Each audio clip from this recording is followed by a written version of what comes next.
What was January 6th? Well, there was destruction of property, which we're totally opposed to. But what motivated it? Why were all those people there? Well, for the most part, a year later, it's very clear January 6th was essentially what it appeared to be. Thousands of ordinary American citizens, voters, people who believe in our democracy far more fervently than Liz Cheney ever has, came to Washington because they sincerely believed democracy had been thwarted. They believed the presidential election was unfair, and they have a right to believe that. And by the way, in many ways, they were correct. The presidential election was unfair, and you don't have to get into anything about voting machines to believe that. Consider the facts that we know.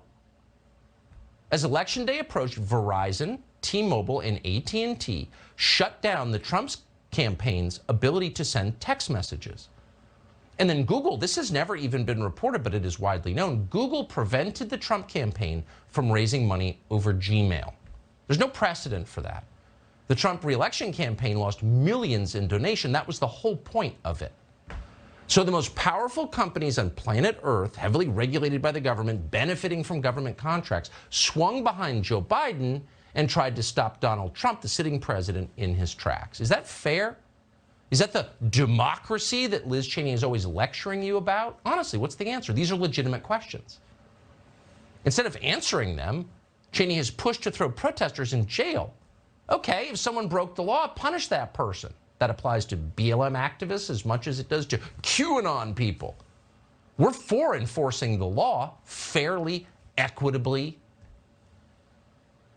But we also think that as you do that, if a mass of people show up angry at the Capitol, you should at least pause for a second if you believe in democracy and ask, what are they angry about? Maybe we should address their concerns.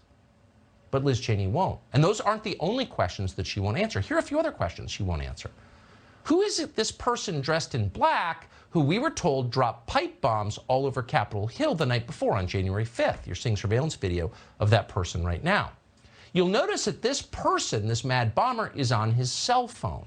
Well, that's interesting because according to the criminal indictments that we have seen, the feds have used cell phone geolocation to arrest dozens of people who were present on January 6th. But not this person. They haven't found this person. They haven't even identified this person. They've stopped talking about this person. Why is that, Liz Cheney? And while we're at it, here's another question.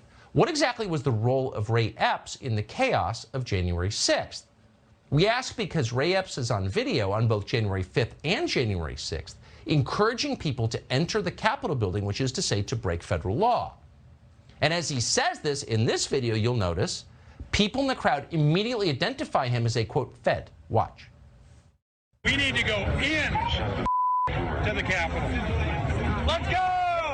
I'm going to put it out there. I'm probably going to go to jail for it, okay?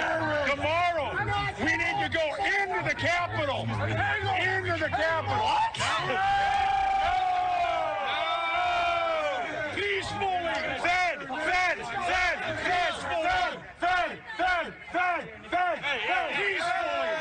Okay, folks. Remember one. As soon as the president's done speaking, we go to the Capitol. The Capitol's this direction. Well, that's an amazing pair of videos.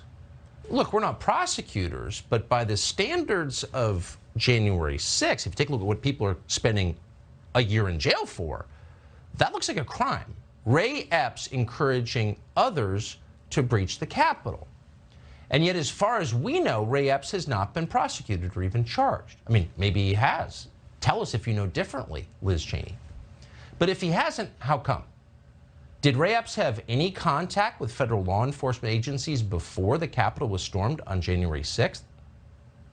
Liz Cheney has called us, quote, unpatriotic for asking that question. But it's not an unpatriotic question. It's a legitimate, very straightforward question. And American citizens have a right to know the answer, but Liz Cheney won't answer it. Why? We asked her to come on tonight and explain. She refused, of course, because she's a coward.